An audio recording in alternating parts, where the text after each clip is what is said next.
So today's class is on the topic of aneurysm. Uh, Starting with the definition of aneurysm, an aneurysm is defined as a segmental full thickness dilatation of a blood vessel, which is 50% greater than its normal diameter. There are the normal diameter will keep on varying with the age, sex, and body habitus, but the average diameters that are considered are above the celiac artery to be around three. As the figures given here, 3 centimeters in male and 2.7 centimeters in female. Above the renal arteries in males being 2.8 centimeter and 2.7 centimeter in females, and below the renal artery of around 2.4 centimeter and 2.2 centimeters, and the at the aortic bifurcation, it being around 2.3 centimeters and 2 centimeters respectively. uh, so this is uh, this the picture here depicts the normal abdominal aorta, wherein we herein we have the normal anatomy, which is representing aorta. This is the retroperitoneal structure, which is beginning at the level of diaphragm, extending to the bifurcation into the common iliac arteries at the level of the fourth lumbar vertebrae.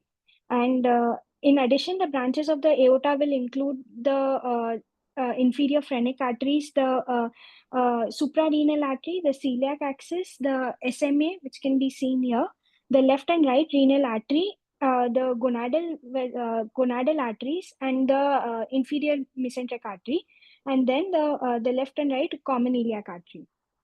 The classification of abdominal aortic aneurysms can be uh, divided on the basis of its relative involvement, its relation to the involvement of the renal or visceral vessels. On the basis of this, it can be divided into suprarenal, pararenal, juxtarenal, and infrarenal, wherein suprarenal is the aneurysm which is originating above the renal artery, pararenal, wherein the aneurysm involves the aorta at the level of renal artery. That is that the renal artery is originating from the aneurysmal aorta. The juxtarenal aneurysm is where the aneurysm is originating at the level of renal arteries, but the aorta at the renal artery is normal. And infrarenal is the aneurysm which is originating below the renal artery. And it can also be classified based on the shape in which it presents, that being of saccular aneurysm and fusiform aneurysm. Herein, saccular aneurysm is basically an asymmetrical dilatation of the aortic wall. It is less common, but has a higher risk of rupture in comparison to the fusiform aneurysm, which is more common, and this is the symmetrical dilatation of the aortic wall. Going ahead to the risk factors, the risk factors for the development of for the development of aortic aneurysm will include advanced age. That is, as the age progresses, the risk of developing aneurysm increases, and the prevalence is seen more amongst the male gender, especially aged between the group of 65 to 80 years. And aneurysms are relatively rare in females. In terms of family history, genetic predisposition has been seen for the development of abdominal aortic aneurysm. Herein, the family history has a relation such that there is an increased risk of development of aneurysms by twofold, and that are variable polygenetic patterns which are seen. These will include syndromes like your Marfan syndrome, Ehlers-Danlos syndrome, which are commonly associated with abdominal aortic aneurysm. So these genes genes in these disorders are related to processes like there is a anomaly in terms of processes which will be regulating the inflammation, the smooth muscle apoptosis, and the extracellular matrix degradation. Tobacco use is a modifiable risk factor, and it is very strongly associated with the development of abdominal aneurysm. And it is shown that the number of pack years has a positive association with increasing the odds of developing AAA, wherein it is found that smokers who smoke over one pack per day have a 15-fold increase in the development of aneurysms. Uh, the next risk factor being presence of other large vessel aneurysms. Patients with other large vessel aneurysms like that of iliac, femoral or popliteal or even carotid artery aneurysms have an increased risk for development of uh, uh, uh, abdominal aortic aneurysm. And it is found that patients with a femoral artery aneurysm will have a concomitant AAA of around 85% of the time, and patients who having popliteal artery aneurysms have a concomitant AAA occurrence of around 60%. Uh, Again, the other factors being that of atherosclerotic risk factors, wherein coronary artery disease is present in over 25% of individuals with abdominal aortic aneurysm, and peripheral artery disease is found in over 12% with the same. Uh, in terms of dietary factors, alcohol intake is associated with the risk of development of aneurysms, which is like consumption of more than 30 grams per day or more than 2 drinks per day is associated with a risk of development. And again, if dietary intakes like a diet which has high antioxidant levels, this is supposed to like that of niacin, this is shown to mitigate and decrease the incidence of development of aneurysm. And there is not a lot of literature available in regards to the association of obesity with the development of aneurysm. However, it is shown that obesity is in conjunction with and atherosclerotic disease will amplify the odds of development of aneurysm.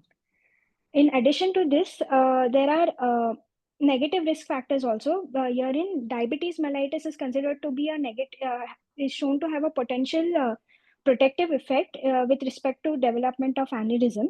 Uh, this can be attributed to the medications which are used, wherein metformin has been consistently associated with the like it is shown to reduce inflammatory markers and thereby reduce the risk of aneurysm development.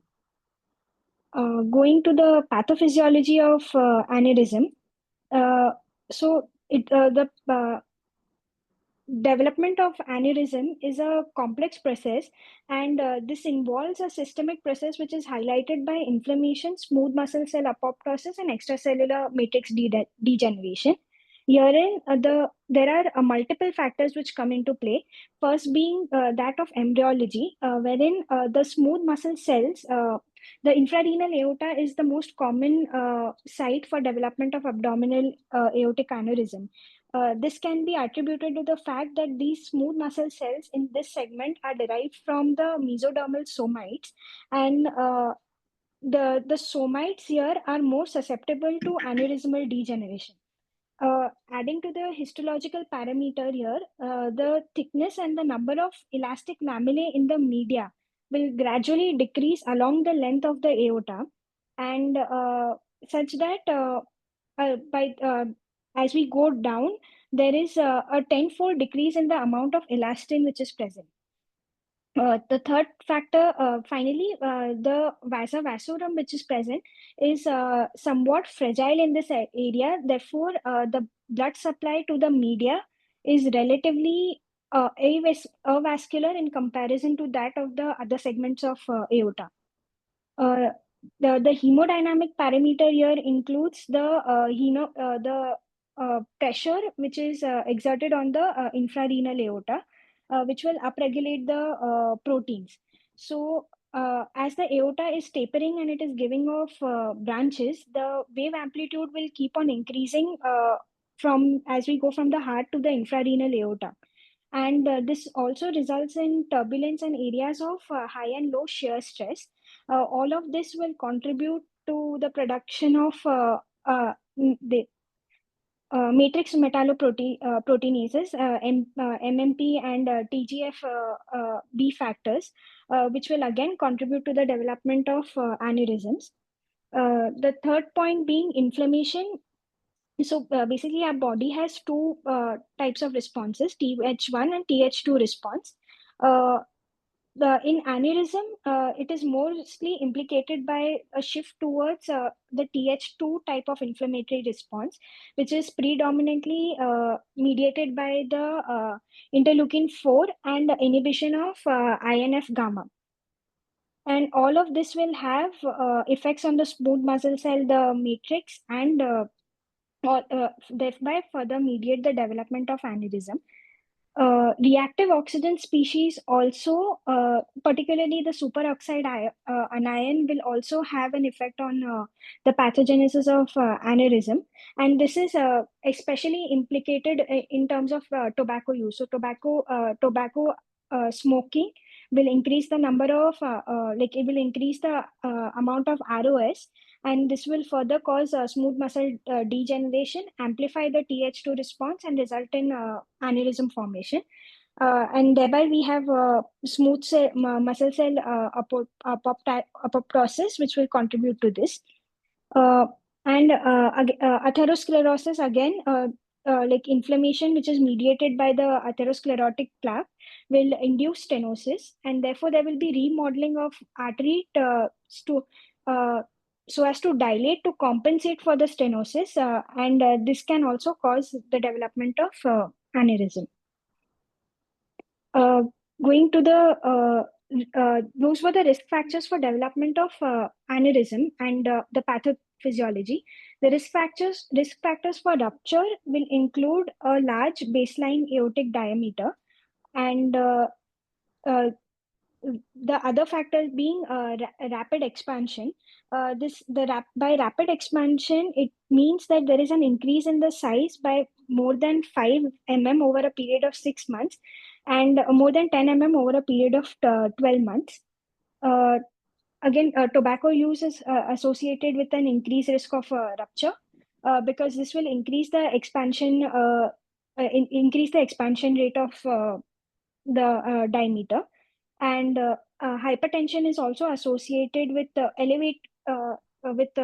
risk rupture, wherein there is an elevated diastolic blood pressure, which is associated with a 0.02 centimeter increase per year for every 10 mm increase in the diastolic pressure. Elevated peak wall aortic stress is again a risk factor for the development for rupture. A history of organ transplant, like kidney or any other organ transplant, will cause an increased rate of expansion and therefore an increased risk of rupture post-transplantation. And the other factors is that decreased FEV1, that is, patients with COPD will have a lower FEV1, that is the forced expiratory volume. And this is associated with the development of this can result and contribute towards aneurysm rupture. The female sex, although the prevalence is lower in that, it is one of the strongest predictors for AAA rupture, and this is also because as the diameters are 5 to 10 mm smaller in females as compared to that in males, which is a factor which is influencing the rupture risk. Again, there is one more factor, that is there is a decrease in the tensile strength in the female aorta, because of which there will be an increased stress contributing to rupture.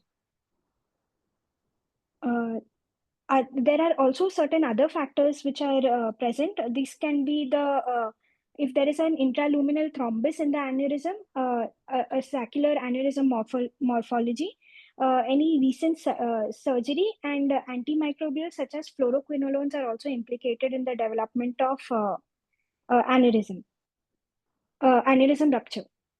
Going to the types of abdominal aortic aneurysm, this can be classified into asymptomatic, symptomatic, non-ruptured, and ruptured abdominal aortic aneurysm. Herein, asymptomatic patients are those that are discovered as a result of screening, which can happen at the time of routine physical examination, or maybe because of a patient undergoing for, any examination for some other condition. This basically this will be an incidental finding, and a- symptomatic aneurysm, patients with symptomatic non-ruptured aneurysm, they will come with vague symptoms that will include that of abdominal pain. And ruptured abdominal aortic aneurysm is the aortic rupture is because of the weakening of the aortic wall, and which will result in a full thickness loss of tissue and thereby escape of blood into the confines of aorta. So here we'll have an acute presentation wherein patient will come with sudden onset severe pain with shortness of breath, and on physical examination we can even hear a loud bruit.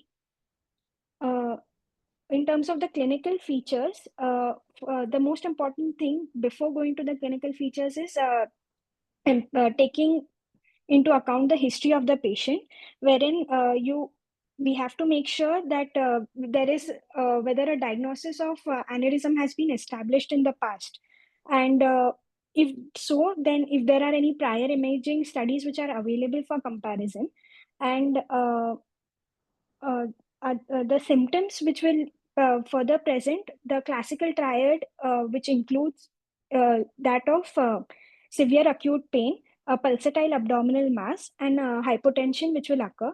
But this is seen in approximately 50% of the patients. The pain will be the manifestation of pain will be depending on how the patient presents, wherein aneurysm rupture will have a sudden onset severe pain. If there is compression or erosion of the aneurysm into the surrounding structure, then this will produce a vague, non-specific discomfort. And the site of the location of pain will vary. It can be located in the abdomen, back, and can be associated with flank pain, pelvic pain, or even pain which is radiating to the groin or the thigh. Uh, Other than that, pain associated with rupture, this will vary depending on where the rupture occurs. So proximal aortic rupture near the renal artery will have severe back or flank pain. If there is distal rupture, there will be pelvic pain or low abdominal pain. If there is a posterior aortic wall rupture, this is associated with uh, retroperitoneal hematoma. So initially, this will cause a severe focal pain, and once the hematoma stabilizes, the pain may subside. And rupture of the anterior aortic wall, this will manifest again as abdominal pain, but there will be profound hemodynamic instability. Patients can also present with limb ischemia, especially if the aneurysm is associated with any thrombus or atherosclerotic debris within it. And thereby, patients will come with features of limb ischemia there. And in terms of the chronic symptoms, like if at all there is an associated, like if it is an infected aneurysm, then the patient will have other symptoms of fever, malaise, or which will be indicative of an infective etiology as well. Uh, and the less common manifestations will include myocardial infarction, which can occur in 25% of the patients because of acute blood loss. Heart failure can occur if at all there is erosion and formation of a communication between the aorta and supposedly structures like IVC. And patients can also present with hematuria, and because of sudden increase in intra-abdominal pressure, there can be a presentation of groin hernia as well. And GI bleed, if at all there is a fistula, an aortoduodenal fistula formation. Going to the exam. Just a minute. Yes, sir. Minute. Well, I think Primary aortic aneurysms causing upper GI bleed is very uncommon, almost unheard of. But patients who have had previously an aortic graft after an aortic aneurysm repair, and that graft eroding the duodenum is much more common. So that maybe you have to have a history of previous aortic aneurysm repair, and usually try to separate the two. But sometimes you can have the graft eroding the duodenum. And other thing is you keep on telling pain. I think majority of the ruptured aortic aneurysms, it's the severe back pain. I think that is what you have to stress on. They don't have much of abdominal pain. It's usually severe back pain that they get. And many of them will also have what is classically described as left-sided ureteric colic. So in elderly people Yeah. above the age of 60 or 70, you don't diagnose ureteric colic in them. You usually suspect if the patient complains of severe left groin to loin pain, then you suspect an aortic aneurysm in such people. I think that is very important. I had the misfortune or fortune, whatever you call it, of diagnosing three ruptured aortic aneurysms on a single day who were all admitted in the urology ward. My senior house officer said there are three left ureteric colics admitted. Immediately I asked them how old are they, and all of them were elderly. I said they are not ureteric colic; they are all ruptured aortic aneurysms. So fortunately, we had to do one after the other the whole night, and fortunately, all three survived. But that is a very rare occurrence because most ruptured aortic aneurysms do not wait for that long. Shravan, Yes, sir. anything to comment? Yes, sir. Oh, that's quite true, sir. Primary aneurysm rupturing into duodenum is quite rare compared to post-surgical. One area where primary can happen is patient having a contained rupture, sir, and this contained rupture eroding through the duodenal wall is Yeah. more common than the direct rupture of an aneurysm into the duodenum.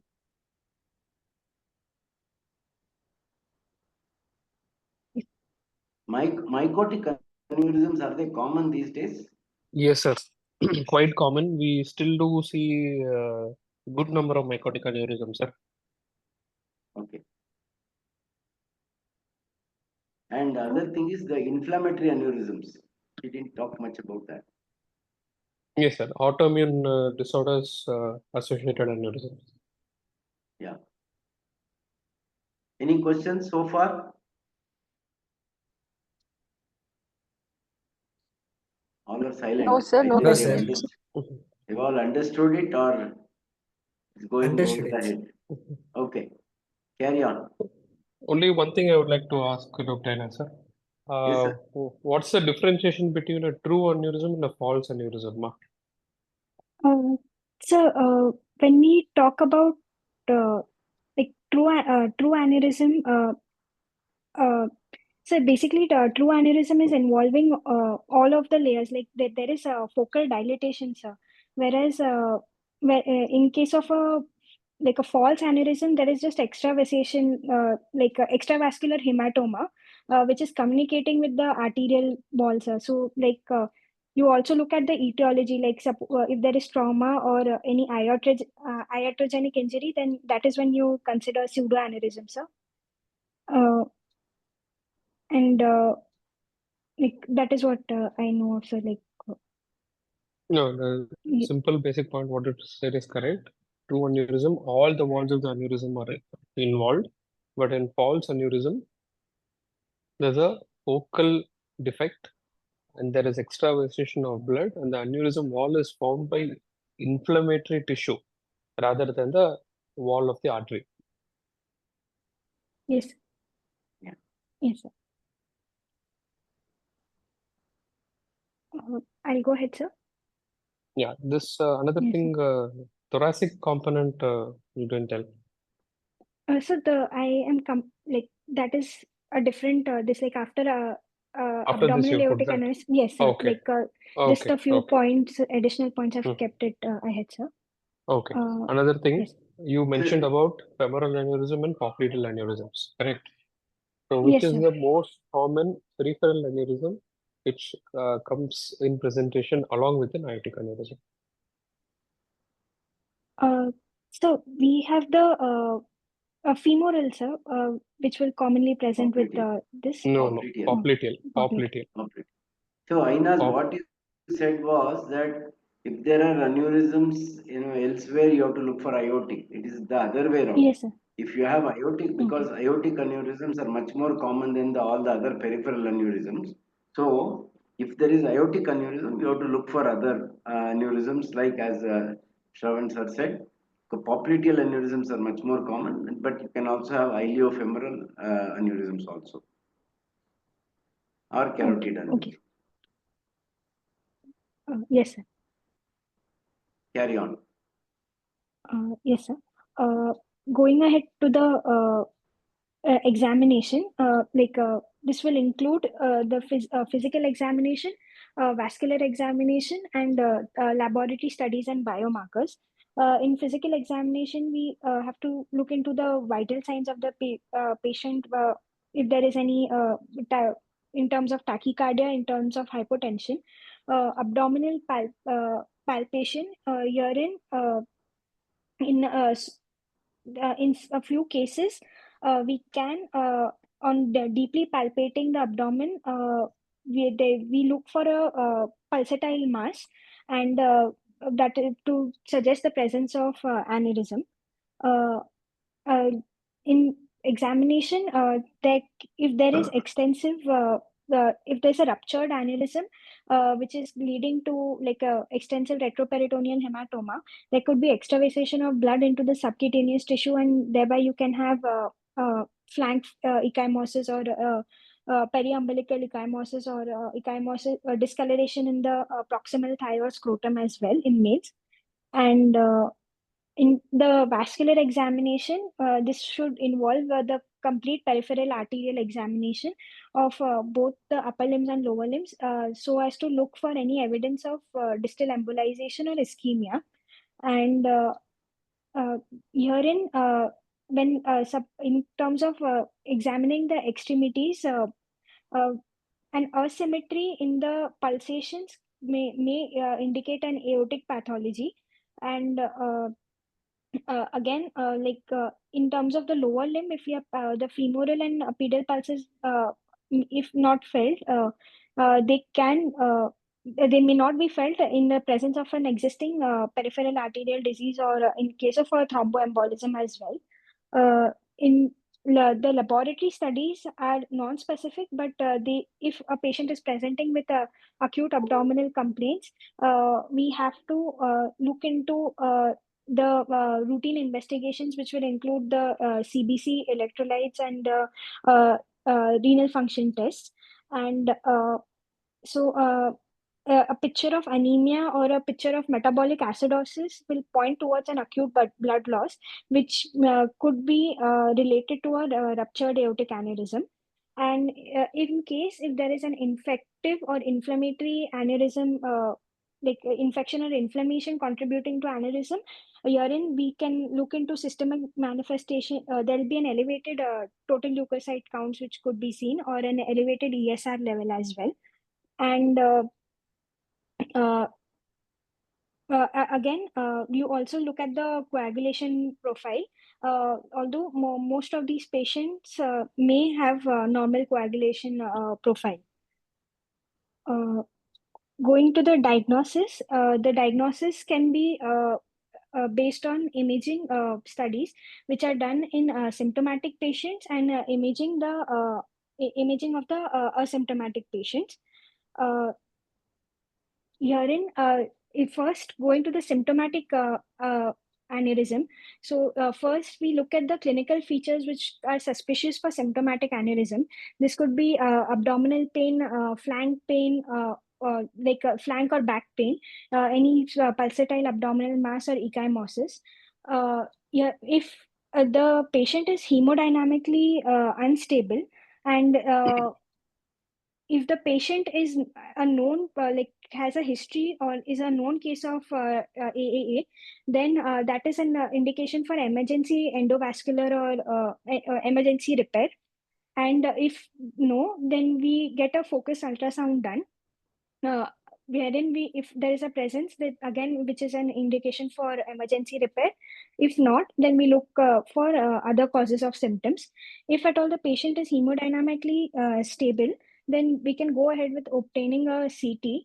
And if the abdominal aortic aneurysm is present and if it is ruptured, again, this is a indication for emergency surgery.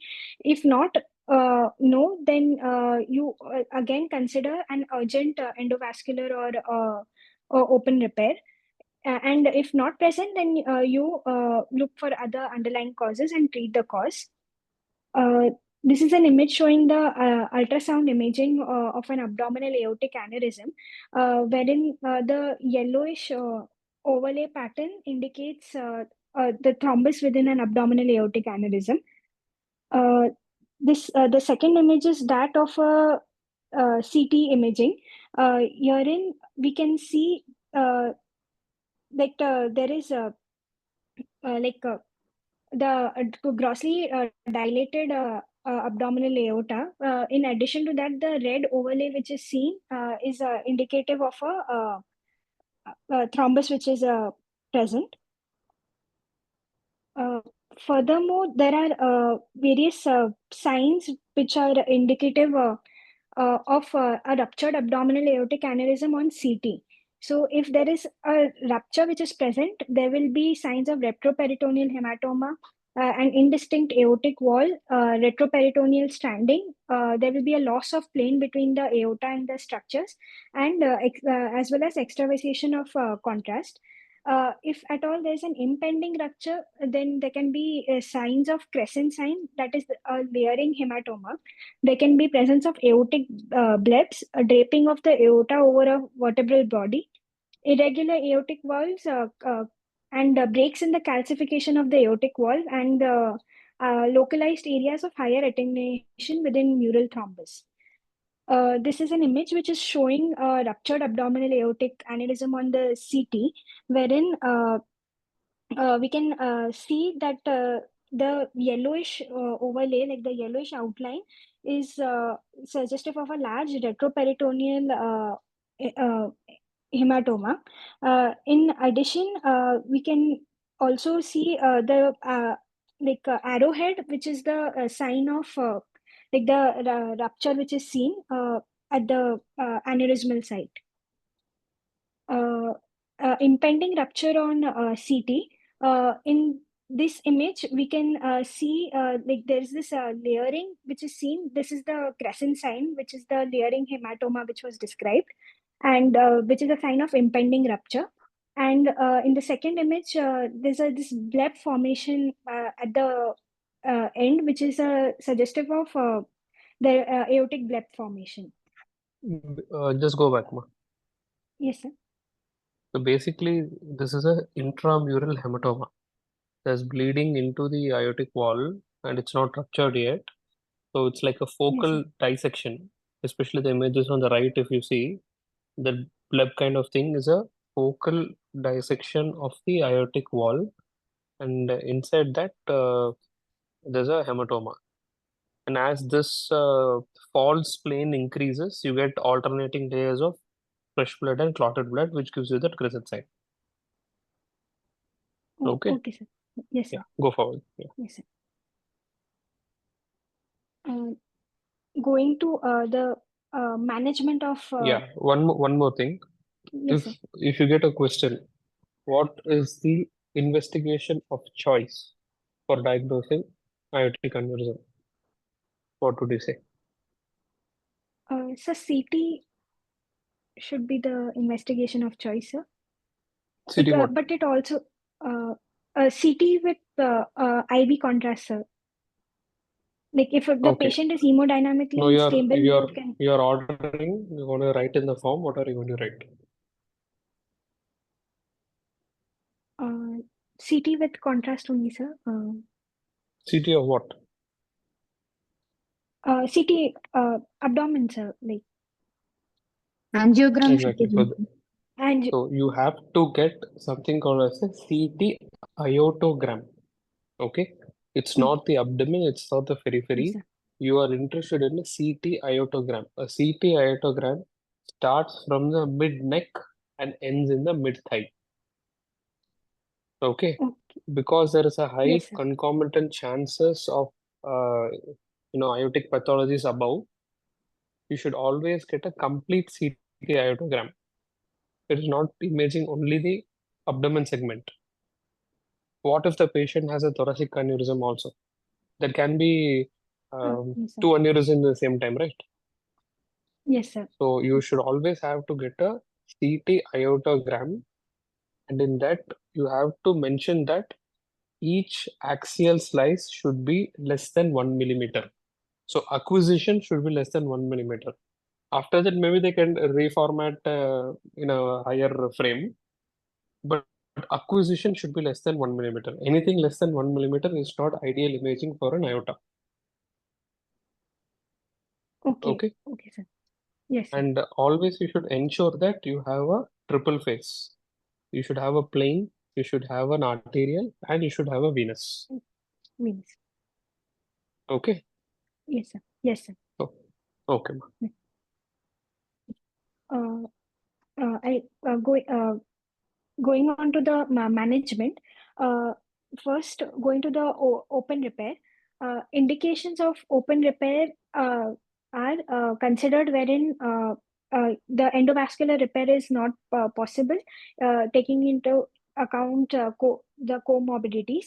And for patients with the following, such that there is asymptomatic aneurysm of more than 5.5 centimeter in diameter in men and 5 centimeter in women. If there's a rapidly expanding aneurysm of more than 5 mm in the last 6 months, uh, if the anatomy is unsuited for endovascular repair, if there is an infected abdominal and aortic aneurysm, and conversion after a failed endovascular repair. Herein, there are four broad categories wherein we see, that is the preoperative evaluation, the preparation, the grafts which are used for open aortic repair, and the morbidity and mortality associated with the procedure. In preoperative evaluation, we have to estimate, like there's an estimation of the perioperative risk.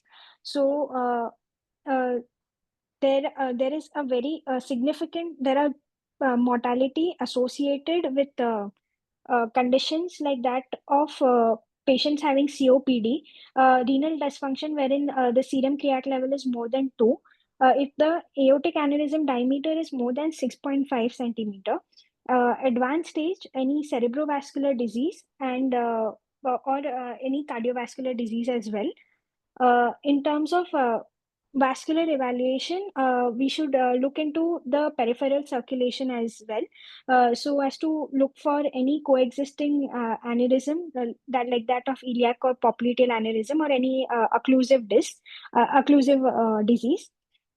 And again, we'll ask for an aortic imaging, wherein you look at the anatomic features. We also see where the location is, if there is any thrombus, what is the extent of the thrombus, if there is any presence of calcification, any other aneurysm, or any other abnormality. This could be in the form of horseshoe kidney, which could alter the approach to the disease as well.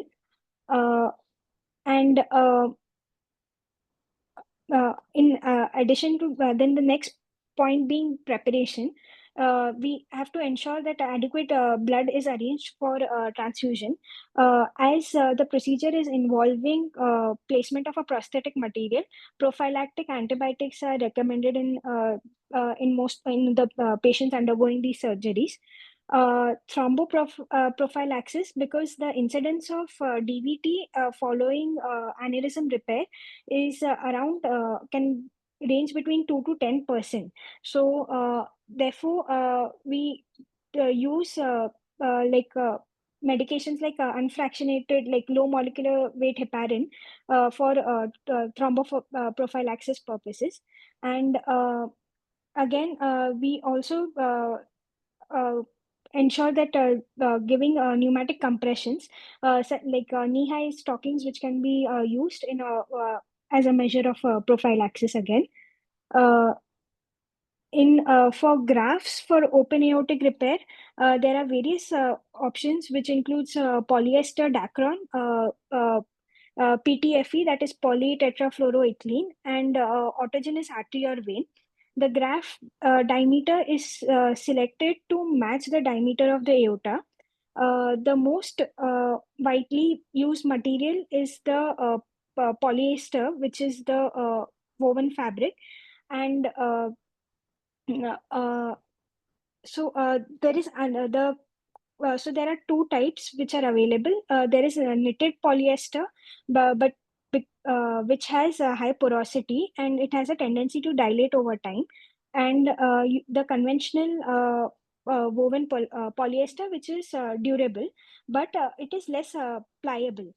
Then there are polyester grafts available with collagen or albumin coating as well, which can again be used. PTFE grafts are more resistant to infection in comparison to polyester. And in terms of autogenous conduits, we can use conduits such as femoral vein. This is reserved in circumstances wherein there is a gross infection, if at all there is gross infection which is present.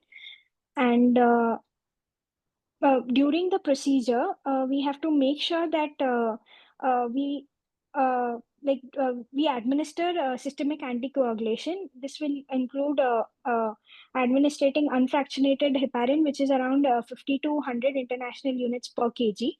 And this is one thing that we have to ensure to minimize the risk of thrombosis. And for the last point being complication, morbidity and mortality. Herein, the complications that can arise include lower extremity ischemia, renal dysfunction, which can be as a result of embolism into the renal arteries. Bowel ischemia, rare, but it can be associated with an infrarenal aneurysm repair. And other comorbidities like graft infection, which is seen in around 0.3% of the patient, and even incisional hernia occurrence. This is the image showing the open repair of abdominal aortic aneurysm, wherein we can see the graft placement and through the abdominal aorta. Going to the endovascular repair, again, for endovascular repair, we will be looking at the anatomic suitability for the repair purpose.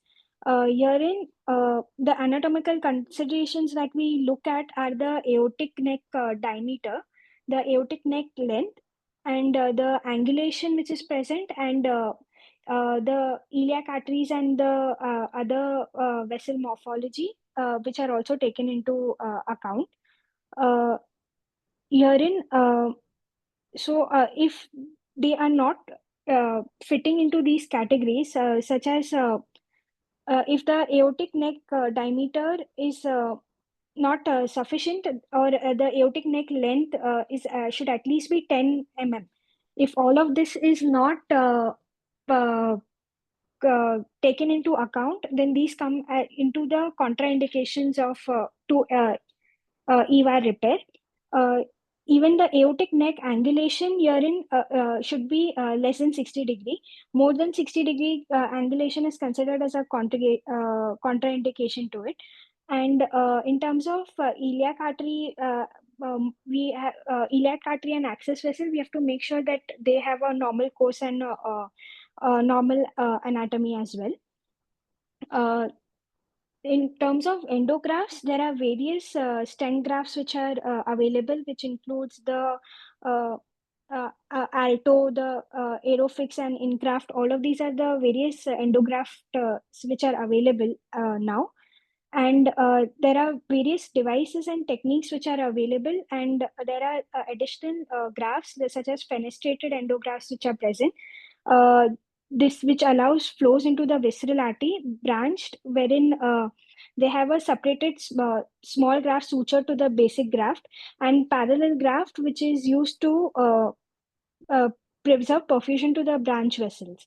So these are the grafts which are present, and the choice of the graft will depend upon the like operator preference, also the anatomy, and as well as the cost of the graft. In terms of preparation, again, we have thromboprophylaxis, antibiotic prophylaxis, and like there is a post implantation syndrome. So around 13 to 60%, like around 13 to 16% of the patients will experience a transient acute flu like inflammatory syndrome following an endograft placement. So this is associated with a delayed recovery following the endovascular repair procedure. In such cases, administrating methylprednisolone, like 30 milligram per kg of IV infusion, will prevent in the occurrence of this. And last being the endoleak. This is the endovascular stent graft repair, wherein we have the stent placement which is done. And during this process, again, we have to systemic anticoagulation should be administered as well. And uh, so, so these are the images which were added, sir. Um, So I would like to add, this was a patient who came to the emergency with a contained rupture. So we took him in the night for it was an infrarenal aneurysm. So you can see the retroperitoneal hematoma, all the small wall pushed to the side, and that's the picture of the retroperitoneal hematoma. Fortunately, he came in a stable state, and kind of a quasi-elective surgery. We could take it up in the night. Put the next picture, ma. yes, sir. So the image in the left shows that after clamping, it's the lower part of the image is actually the head side of the patient, and the upper part is towards the feet side. So you can see a vertical clamp. That's the aortic clamp just below the renal artery. He had exactly around 1.5 centimeters to clamp that space, which is usually enough. And the sac is being opened up vertically. And the image on the right shows that the white color ribbed kind of structure is the Dacron graft. So it's a bifurcated graft, which is similar to the aortic bifurcation, and infrarenal end-to-end anastomosis of the aorta with the body of the graft is being done. Next one, ma. Yes. So this is the final image. You can see the image on the right is more anatomical. Head is towards the up and leg is towards the lower end. So the bluish structure, crossing on the top end of the graft is actually the left renal vein. So that is where it is an important anatomical landmark for us. That is the uppermost uh, plane of dissection which we have to get while operating infrarenal aneurysm. So this is post repair of the aneurysm, and both the upper and the lower anastomosis would be end to end. Aorta to graft end to end, and again lower part of the graft to the iliac artery end to end. It is very important to perfuse at least one of the internal iliac artery. This patient, fortunately, the anastomosis was just before the common iliac artery bifurcation when both sides, the both internal iliac artery is perfused.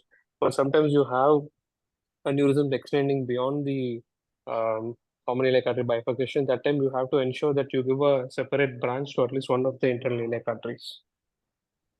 Next one, ma.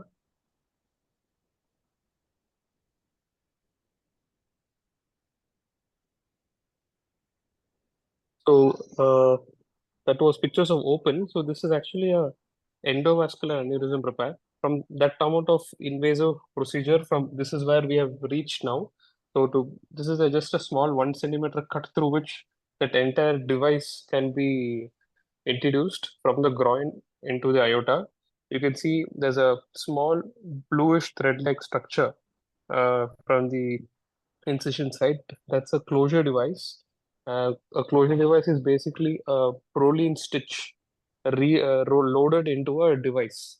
So it is similar to the catgut knot which we have for the appendix. So it's already a knot which we have to just go to the base of the appendix when we do our lap appendicectomy and tighten the knot. So the same concept, this is a Prolene suture which is loaded onto the closure device. And even before we introduce the endovascular stent graft, we shoot the device so that it goes through the arterial walls. Then we finish the procedure, and the picture on the right, you can see I'm just pulling the Prolene suture, and with the other hand, pushing that knot tightener. The black color handle one is a knot tightener. So the knot will be loose initially. As we push the knot tightener down, it will go and engage the arterial wall quite well. Next one, Ma. So I have the videos as well, sir. Should I play them? Yeah, you can finish and then we can show the videos also. Okay, okay.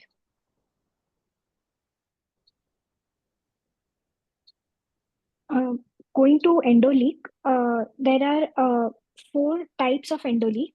Type 1A is when there is an inadequate No, seal I at think the first you proximal should end. define endoligma.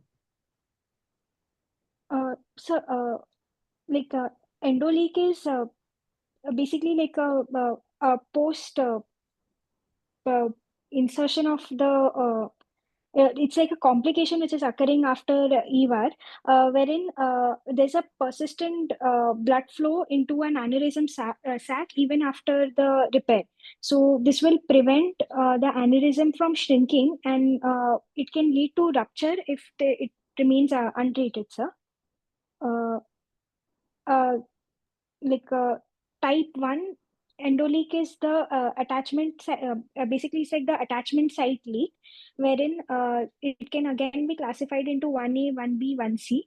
1A is inadequate sealing at the proximal end, B at the distal end, and C inadequate seal at the iliac plug area.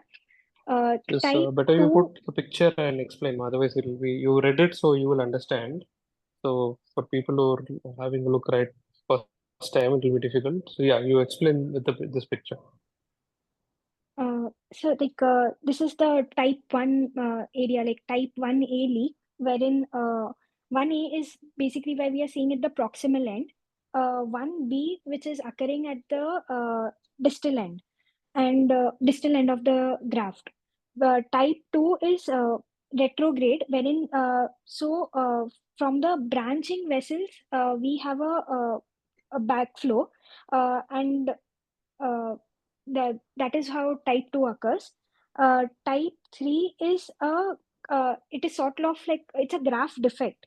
So the graft material, there is a failure of the graft material, and this will commonly occur at the junctions, like wherever like there are these bifurcating junctions is where we see them. Type 4 is because of the porosity of the graft. So leakage which is occurring through the graft fabric, and it will occur through the entire graft surface, is what is considered as type 4. In this, type 1 will require urgent intervention. Type 2, which is like backflow, they can monitor, and embolization, if at all the aneurysm is expanding, that is when you embolize. Type 3 is again an indication for urgent repair. Uh, Type 4, which is because of the graft porosity, it is self-limiting and it will resolve spontaneously. Uh, uh, that is what is covered in endoleak. Is there any Uh, type 5? so that is because of endotension, sir, Hmm. like sac expansion, which is occurring without any visible leak. Yeah, correct. That is type 5, Hmm. sir. Yeah. Yes, sir. I'll go ahead, sir. Yeah. In terms of management of asymptomatic aneurysms, abdominal aneurysm, uh, in this, we have to see if there is any prior imaging which is available, and so as to define the extent of the aneurysm, what is the diameter, and we should make sure that the image is including the iliac arteries as well. If no, then you perform imaging which will include your ultrasound and CT as well. And if aneurysm is confirmed, then you look at the diameter, uh, and the if the diameter is more than 5 or more 5.5 or more than 5 in males and females respectively, then you have to consider repair. If no, then so you do surveillance ultrasound. uh, if the diameter is between 5 to 5.4, you'll do it at 6 months. 4 to 4.9, you'll do it at 1, and at if it is between 3 to 3.9, at 3 years. And if any of the following like during any of the repeat ultrasound scan, if the diameter is more than 5.5 or 5, or again you see an expansion of 5 mm or 10 mm in 6 months and 1 year respectively, that is when you consider repair of the this repair of the aneurysm.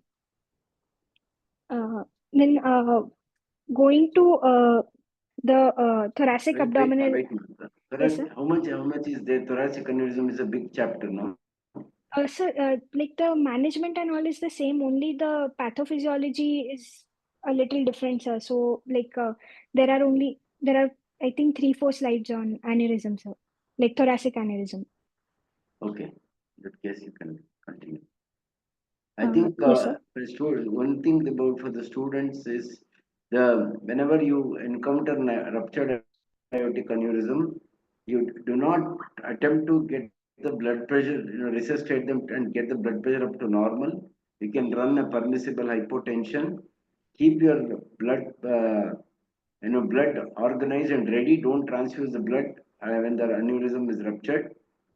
Ship the patient to the OT immediately once the because what happens is the moment the tamponade effect is gone when you do a laparotomy, the, the hypotension happens, so you have to be ready, the anesthetist have to be ready with all the fluids and everything. As soon as you open, you get a cross clamp at the neck of the aneurysm, and then you wait for the anesthetist to get the handle on their blood pressure and everything, and then you can transfuse the blood now that you've got the cross clamp on. And after that, then you can carry on with the repair of the aneurysm. So then you transfuse. So don't transfuse when the patient, you make the diagnosis of aneurysm, ruptured aneurysm.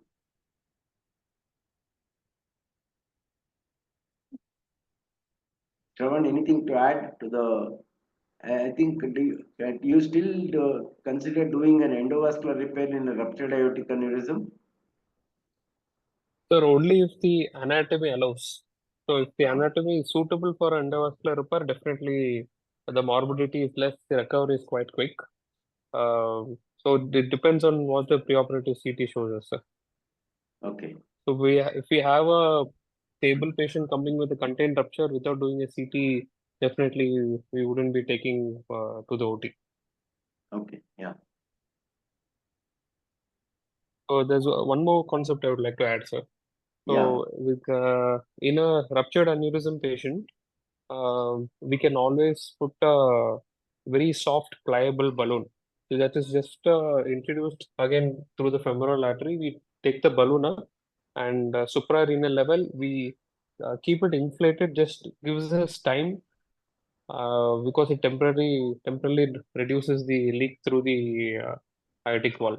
So that is done on an in the emergency setting itself nowadays in UK and Europe and all, even in US. So even before the patient gets shifted to the OT through the femoral artery, taken that it won't be a hard angioplasty type balloon, sir. It's a soft compliant balloon. So they immediately take it above the renal level, inflate it, and shift to the OT.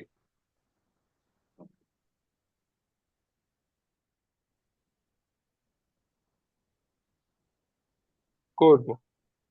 Yes, sir. Uh, for thoracic abdominal aneurysm, it is relatively less common in comparison to abdominal, and again, the incidence is between 60 to 65. There is a female preponderance in comparison to males. The etiology is similar that of smoking, advanced stage arterial hypertension, the connective tissue disorders like Marfan's and Ehlers-Danlos. In addition, the tertiary syphilis, presence of a bicuspid aortic valve, uh, is again associated with it as a risk factor for TAA. And other than that, non-infectious causes like Takayasu arthritis or giant cell arthritis, they are also implicated in the development of TAA. In the first, the classification will include ascending thoracic aneurysm, Just a aortic minute, ma, arch, and just a minute. I just had a yes, sir. doubt. Sorry. Yes, sir. Shravan, if you have a suprarenal aneurysm, Yes, sir. this one, you still do EVAR on them? Sir, it has to be a fenestrated, sir. No, how will you implant the this one, the celiac and the renal artery and then Sir, we do, yes, sir, we do something called as a physician modified endographs, PMEGs. So we deploy uh, the endograph device outside the body, and the CT scan would have given us which clock position does the artery arise and what is the diameter of the ostia, sir. So yeah. correspondingly, we mark it on the device. We make a hole, and then we reinforce the whole wall with guide wire soft tip, and we resheath the device into the main chamber. Then we take it inside the patient and correctly we match the anatomy and then deploy it, sir. So there's a hole in that region which matches to the hole of the celiac or the SMA or the renal ostia. And then we put bridging covered stent, sir. We go through the fenestration in the device, go through the artery, and we bridge from the device to the artery with another short stent grafts. So we have Mhm. to do this physician modified endograft, sir. Okay. Right. Carry on, ma. Yes, sir. Uh, just the types. You have the ascending aorta, descending aorta, and the aortic arch aneurysm. Herein, the ascending aorta is the most common location. The pathophysiology behind ascending aorta aneurysm being the cystic medial necrosis. Descending is typically because of atherosclerosis, and so inflammation and degeneration of the connective tissues. Uh, or smooth muscle cells in high risk patient will again result in the loss of structural integrity and ultimately result in the widening of the vessel. And the aneurysmal dilatation of the vessel will again cause disruption of the laminar blood flow and the turbulence. And this also is associated with the formation of thrombi in the aneurysm.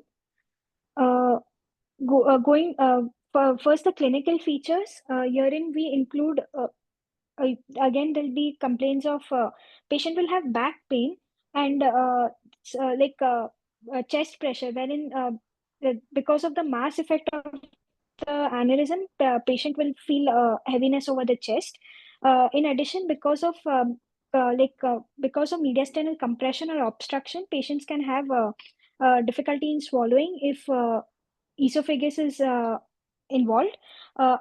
If upper venous congestion in case of SVC compression, hoarseness of voice, and cough or wheeze stridor in case of tracheal compression, and if the sympathetic trunk is compressed, then patients can manifest with Horner syndrome. For diagnosis, chest There's X-ray. one more thing, ma. Like so how sir has told, the most common presentation is asymptomatic. So always when Yes, sir. with this question comes, you have to mention that most common it is asymptomatic. Please don't forget that. Especially in the thoracic part, it's a very wide cavity. So very, very, very rarely do we get a symptomatic thoracic aneurysm. And that too, most of the Yes, sir. time, a symptomatic thoracic aneurysm involves the aortic arch. not the ascending aorta or the descending aorta. Aortic, all the compressions which you told is that Yes, aneurysm sir. of the aortic arch. In that also, one of the most common is altered voice. Because of what? Okay. Yes, sir. So recurrent laryngeal nerve. Yes, recurrent laryngeal nerve, it goes across the arch, no? Around the aortic arch. Yeah, Yes, sir. yeah. So Both that sides gets of the arch. stretched, and the patient comes with the altered voice. So all these compression Okay. symptoms you get only in aortic arch aneurysms, not in ascending or the descending. Oh, yes, sir. Good. Sravan, the Like DBK classification and all those things are not there now. Yes, a Debicki Stanford we have, sir. Yeah. it's like I according thought to the it is a big chapter and she's saying it's finishing. Yes, sir. sir, Yes, sir. like So that that we was a usually we use for the aortic dissection, sir, actually. dissection. Yes. Ah, So dissection I've not taken in this class, sir. Like only aneurysm is okay. not. Uh, for chest X-ray, it is an initial imaging study because patients, if there is symptomatic, may present with chest pain, or herein you can have an abnormal aortic contour as seen here, or widening mediastinum, and in some cases tracheal deviation can be noted as well. CT angiography is the CT will help in the confirmatory diagnosis. Herein again we can see a large aneurysm of the in the first image, a large aneurysm of the ascending aorta can be seen, and in the next phase, again there is an aneurysmal dilatation of the ascending aorta, which can be seen. So, in terms of in terms of treatment of the surveillance and management of TAA, it will we look at the again follow the same protocol, and in case of the invasive I TAA, think it should be thoracic aortic aneurysm, not abdominal aneurysm. yes, that sorry, sir, I like it's an error, sir. Like in thoracic aortic aneurysm, the indications for an invasive repair is if it is a rupture, if it is symptomatic, or if at all in asymptomatic patients, if the size or growth threshold is past like elongated. So these are the thresholds which are there, like for ascending aorta, aortic arch, and descending thoracic aorta, wherein an threshold of more than 5.5 in the aortic root, ascending aorta, and aortic arch, and even the descending aorta, and a threshold of more than 6 centimeter for the thoracoabdominal aorta. These are the indications for TAA repair in asymptomatic patients, and the the follow up is based on these recommended intervals, wherein you look at the maximum diameters, and based on that, if it is depending on the ascending aortic arch or descending aorta, you decide on the 12-month to 6 months follow up. Very simple to remember is more than 5 centimeters 6 months, less than 5 centimeter 12 months. That's all. Yeah. Oh, yes, sir.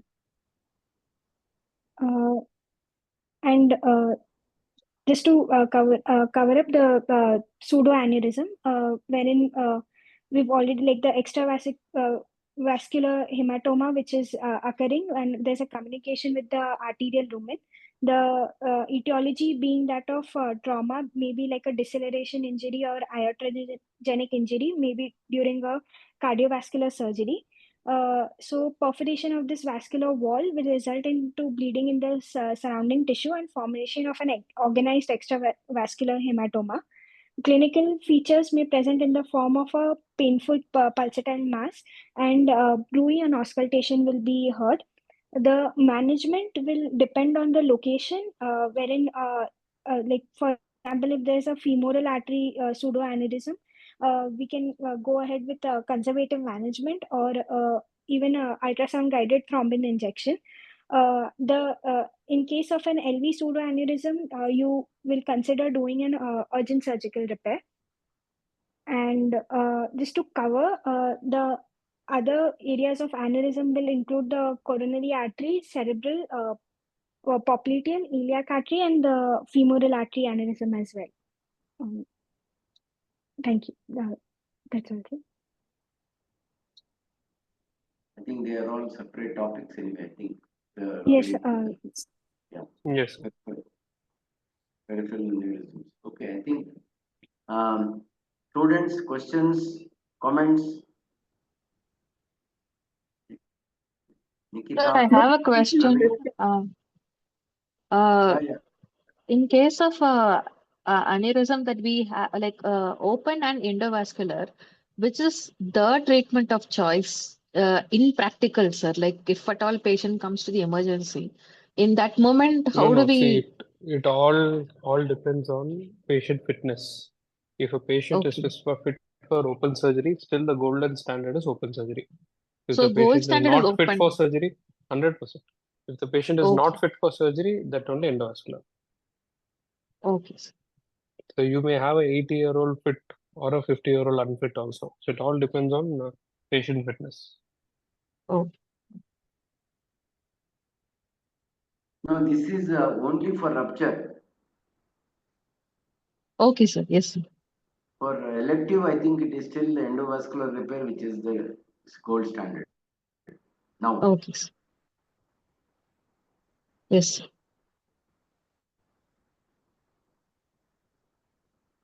this Shravan, the Yes, sir. fenestration that you said for Yes, sir. suprarenal aneurysm. Yes, sir. So is that well taken, or do you have complications in deploying the stent, the graft and everything? Sir, it's kind of well established now, sir. Initially, challenges were there, but Ah, now techniques and the devices have improved so well that we are getting ah, very good results, sir, with that. Because the custom-made devices, the company guys are taking 2 months, 3 months time. By the ah, time the anatomy of the aneurysm changes so much. ah, Uh, so physician-modified grafts are working very well nowadays, sir. hmm, So we okay, try to limit the fenestrations as less as possible, but ah, without compromising the proximal seal, sir. okay, But the overall results are very good, sir. okay. Comments?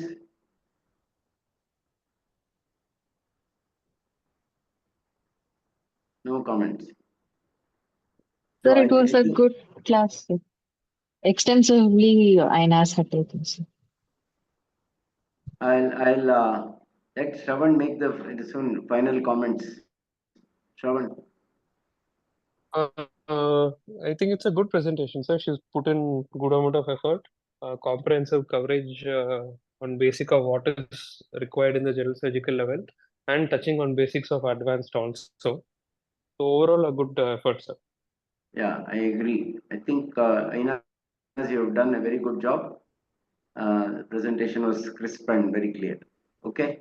I think Thank you, sir. if there are no other questions and comments. Shravan, thank you very much for Thank you, sir. your attendance and moderating the talk. Thank you. Good night. Thank you, sir. In a lighter note, sir, I hope now all the students know when to call me, sir. Yeah, yeah. Thank you, sir. Okay. Thank you. Thank you, sir.